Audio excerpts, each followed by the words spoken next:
In 2013, around the time when you had a lot of film adaptations of YA books looking at the Hunger Games coming out, Mortal Instruments' City of Bones was released. The film was widely considered bad, and yeah, I'm not going to argue that at all. The film was not good. A few years later, in 2016, another adaptation of the book was attempted, let's say. While this time and effort was put into it, there were some weird adaptation decisions, and also it was cancelled before it could finish the story. And yeah, as mentioned, these were both based on a book series that has been my favorite book series since I first started reading The Infernal Devices in like 2014 or something. And it became my special interest. Here's my bookshelf for reference. If you were wondering, I have all the books and the art book, and the graphic novels, and the Shadowhunter Codex, even though it's ugly.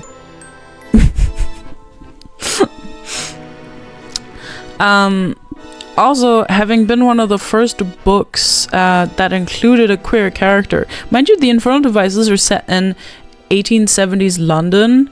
I really fell in love with this series. The film and the series focused on the Mortal Instruments. That was the first book series released in the series. That's a lot of series here. To be fair, the Mortal Instruments are my least favorite of them all. I still like it because it sets up a lot of characters that I love and storylines that I love, but it's by far the one that I have the most trouble reading. To be fair, the graphic novel adaptation is being released. I believe it has 7 books up till now. Looking at my bookshelf, yeah, I have 7. I think it's 7 who's been released. And I would recommend those. I feel like they are the best version of the Mortal Instruments, in my opinion. Okay, quick. Let's set up our world. It's our world, but demons exist, and so do creatures from folklore and such. Most of the main characters are Shadowhunters. Technically, they are to hunt demons. That's what Shadowhunters are for. They have angel blood in them. Angels are real as well. And there are downworlders, which are magical beings that are not demons. And there are mundanes, which are your run-of-the-mill normal human being. Shadowhunters are supposed to protect mundanes, because mundanes usually cannot see the magical world, with exceptions. But Shadowhunters are also really bigoted. And that includes downworlders and mundanes. Yeah, the ones they're supposed to protect, they are bigoted towards them like big time. It comes up very quickly because we'll talk about it later.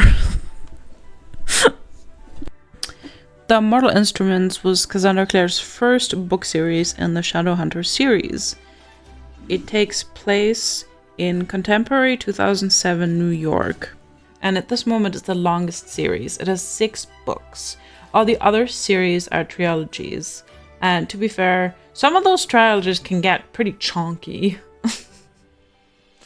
The Mortal Instruments focus on Clary Frey, a girl who grows up mundane only to one day have her mother kidnapped by demons and her house attacked by demons.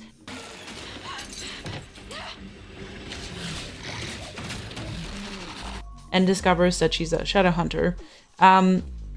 A staple in the series is that there are quite a few POV characters, and sometimes that can be a negative. Later on, it's better implemented, it's usually more positive. But in this, sometimes it gets a bit much when something goes from tense fight for your life to activities in the shower.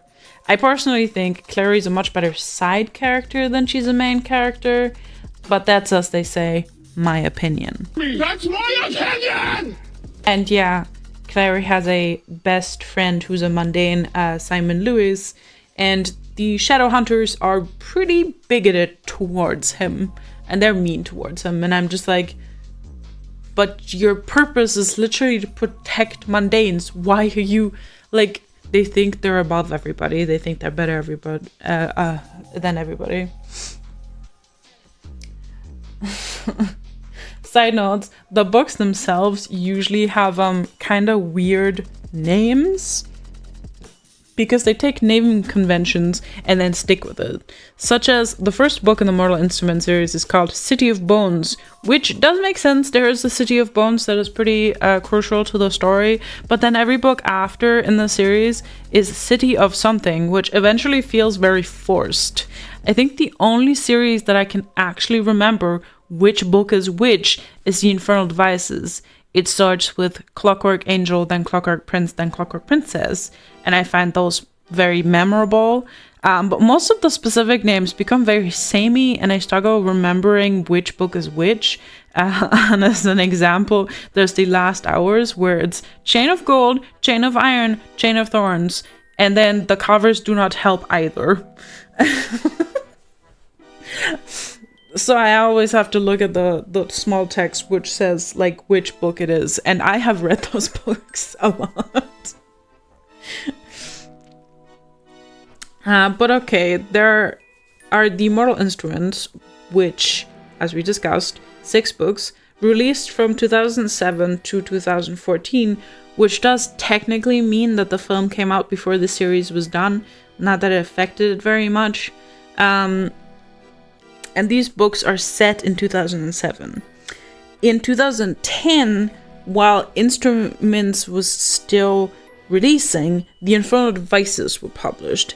This is a theology published in 2010, 2011, 2013, so it's technically finished before Mortal Instruments. Like I said, the Infernal Devices, or alternatively the Clockwork series, is set in 1870s London, in the same world, so we get a look into Shadowhunter culture during the Victorian era. The main character, Tessa Gray, is a mundane teenage girl, quote-unquote mundane, just like Clary, that came from New York to move in with her brother in London, only to, on arrival, get kidnapped by 2 warlocks who then train her in the strange magic she apparently has. She does not know where it comes from. She doesn't understand this at all. And this series takes much longer to figure out what's up with Tessa than the Mortal Instruments, where Clary just kind of very quickly figures out that she's a Shadowhunter. But if you read the Mortal Instrument and finished it before the Infernal Devices, then you might just be spoiled as to what's up with Tessa. But it's the same thing where we get a main character who knows nothing about magic and Shadowhunters, so we get a main character who learns about this world at the same time as we do, which stops being the norm later on. Which makes sense, because if you read The Lost Hours of the Dark Artifices, you probably should have read some of the other books beforehand, otherwise it doesn't make any sense. The Clockwork series was my first series that I read, and honestly, it's a very good place to start. Technically, it's the earliest in the series chronologically. The only book that has parts of it that would be before that would be the Bane Chronicles. We'll get to that later. Though I did have issues getting into the Mortal Instruments after, because I really liked the historical setting and the characters in Clockwork, and for obvious reasons, not a lot of those characters appear in the series that is set in 2007. Also, you can tell that Claire grew more into her own the more she wrote. I read City of Bones after I finished Clockwork Princess, but then I stopped. I remember the writing being a bit like less good, less like it made me less willing to hyper-focus on those books. But TBH, if you read the other books around it, you can kind of piece together what happens. The next book I read was The Bane Chronicles, released in 2014, which is a collection of stories from the life of Magnus Bane, who is one of my favorite characters from the books. He's also an immortal warlock that lived that has lived for about 400 years, contrary to what the show might try to claim. You may have lived through the fall of Rome. The fall of Rome.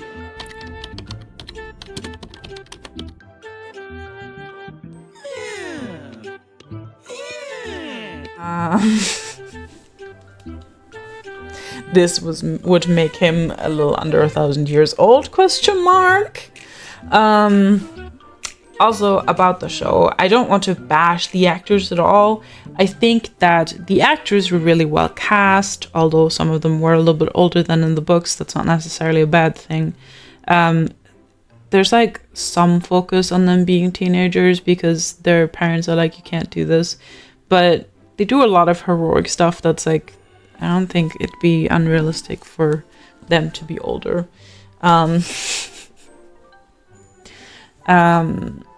But I think Matt and Harry did a great job portraying Alec and Magnus. The show is just not well written, and they had to do away with some important plot points due to being changed or cancelled before they could probably finish the story. Also, the show seemed to understand how much people loved Alec and Magnus, and they focused a lot more on them than the earlier books do. The books were released in the 2000s, which was still a little bit, and then the first few books, it was hinted at that Magnus and Alec were a thing, but only a little bit later in the books did they become properly POV characters that were prominent and also more main characters. At this point, I think the books were successful enough that they could just, put the queer characters in there and get away with it. But yeah, the show just made them pretty big from the start, which was one of the things that they had going for them, along with the talented cast.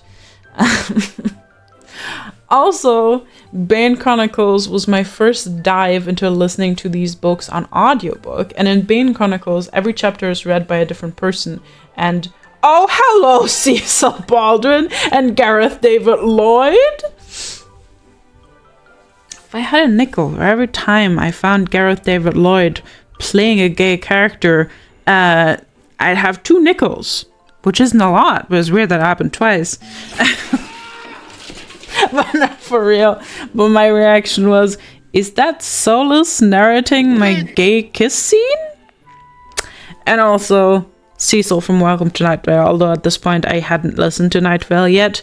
So it was more like when I got to listen to Night Vale, I was like, I know his voice from somewhere.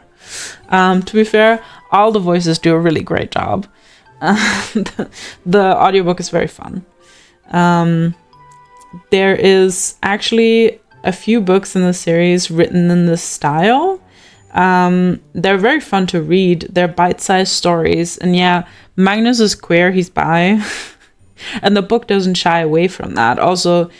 It also goes into his friendships with his fellow warlocks, Ragnar and Katarina, which you will see be reoccurring characters over the few hundred years that Magnus has lived. And some other immortal characters like Raphael, but mortals too, which is probably one of the reasons he doesn't want to talk about it, because a lot of his friends died because he is immortal. The next book, who was in the same format, was Tales of Shadowhunter Academy, another story told in shorter bursts, but this one is more linear. It follows Simon, Clary's best friend, as he attends the newly reinstated Shadowhunter Academy, which for some reason it hasn't been running for a few decades and somehow has become more gross and cursed than you'd think a academy could become in 20 years.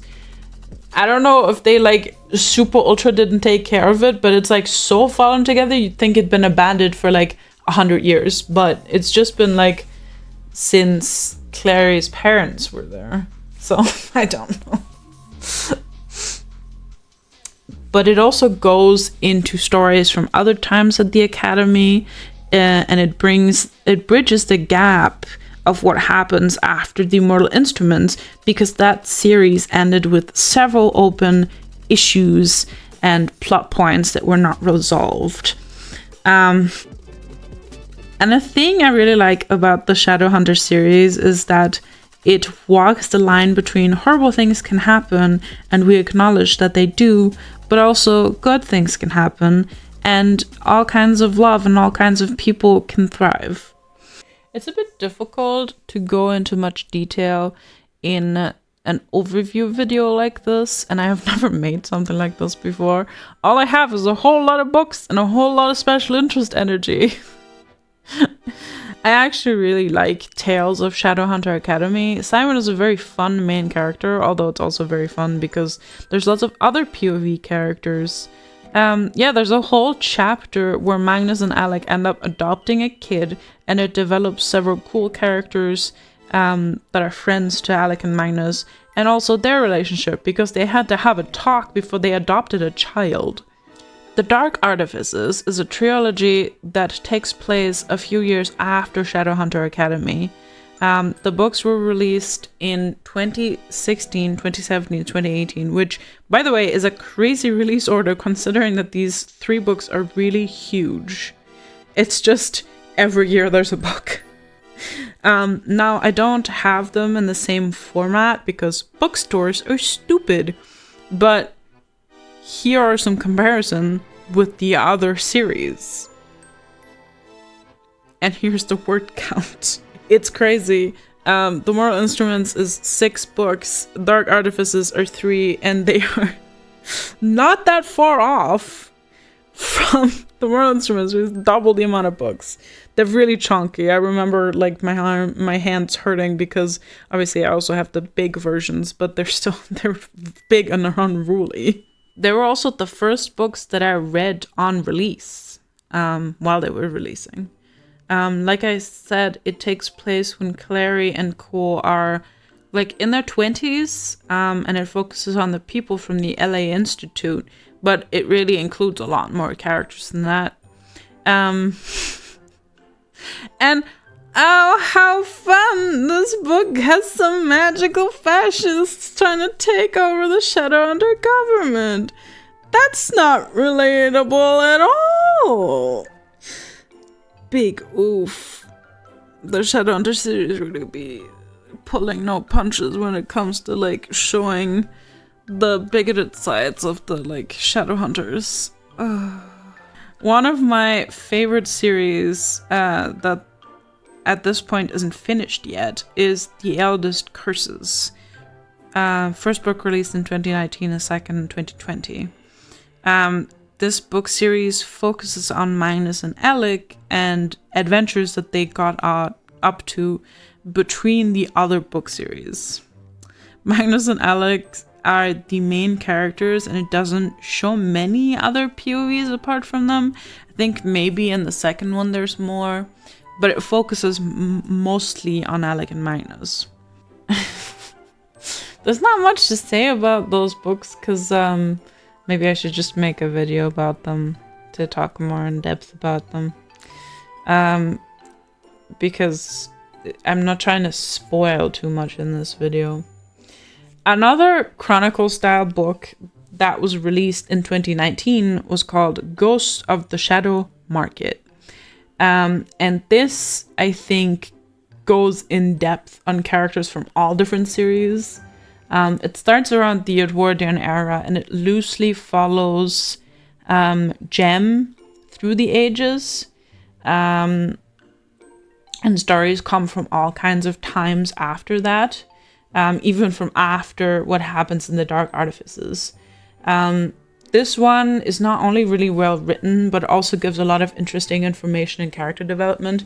I recommend the chapter with Anna Lightwood. I love Anna so much, and her chapter is great. I love it. And yeah, it's stuff like that where they go into depth under like different characters, and they have their moments and stuff like that. I love Anna with all of my heart. The last released series was The Last Hours, which is where Anna is from, by the way. Honestly, I was waiting for this one for so long, and then they started releasing The Eldest Curses instead, and then I kind of struggled to read it, and it took me some I think 2 years to get back into it. But that's what audiobooks are for. These ones I read completely in audiobook, though I have them physically. The Last Hours released 2020, 2021, and 2023. The series is set in 1903, the Edwardian era, and focuses on Tessa's kids and their found family. There are actually a lot of POV characters, and I love them all. They are my babies. The Shadowhunter series has a good track record of really interesting plots and stories and compelling characters with a lot of development. There are some things that annoy me. Sure, sometimes I get a bit fed up with the straight romances. Sometimes they can be very annoying. Also, not naming names, actually naming names. There's a number of Herondales that cannot open their mouth, and conflict comes from them not communicating. Like, this is well within their character, sure, but at some point when you have known something for 3 books and it takes them a whole nother book to figure out, to talk it out, it gets frustrating. Lol, also the incest, not incest. From a retrospective, it's funny, but reading those books, and you know, if you don't know what's gonna happen, you're just like, okay, where's this going? But yeah, for all the toxic tendencies that can happen for plot reasons, even if it takes time, usually the relationships and friendships of our main cast ends up in a healthy communicating way. And towards the newer books, it stopped being the everybody needs to end up in a monogamous relationship at the end of the book. Their characters are allowed to be single, characters are allowed to not want to be in a relationship, and not everybody has to be matched up with somebody else.